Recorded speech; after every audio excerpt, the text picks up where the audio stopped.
और सबसे पहले बात गजा तूफान की करेंगे। तूफान के तेवर सख्त होते जा रहे हैं। गजा तूफान आज तमिलनाडु से होकर गुजरेगा। फिलहाल खलीज बंगाल में गजा तूफान तुगयानी पैदा कर रहा है। उम्मीद की जा रही है कि गजा तमिलनाडु के साहिली इलाकों को आज पार कर जाएगा। महकमा मौसमियात के मुताबिक तमिलनाडु और जनूबी मध्य प्रदेश के साहिली इलाकों में हालात खराब हो सकते हैं।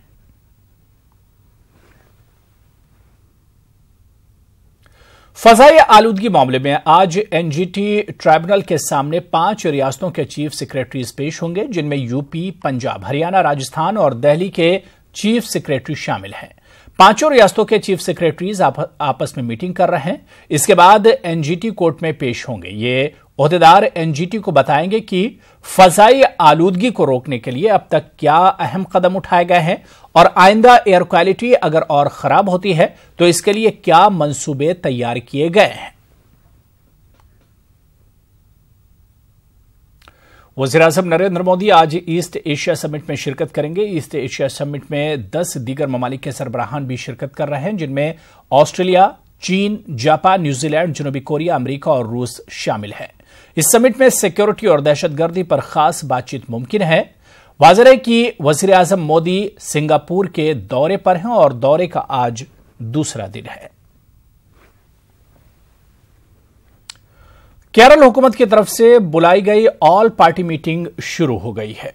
इस मीटिंग में सबरीमाला मंदिर से मुतालिक तमाम तनाज़ों को हल करने से मुतालिक इक़दामात पर गौर व खौज किया जा रहा है।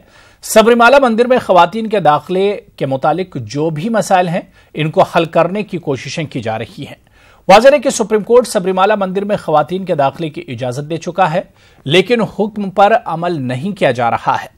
अयप्पा के अकीदतमंद ख़वातीन के दाखिले की मुखालिफत कर रहे हैं।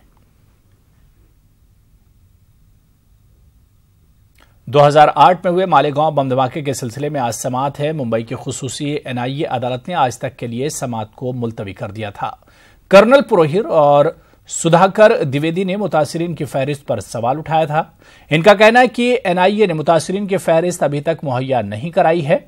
दूसरे सभी मुल्ज़मीन ने केस से जुड़े तमाम सबूतों और गवाहों के जरिए कोर्ट में पेश करदा दस्तावेजात को कबूल करने से इनकार कर दिया है।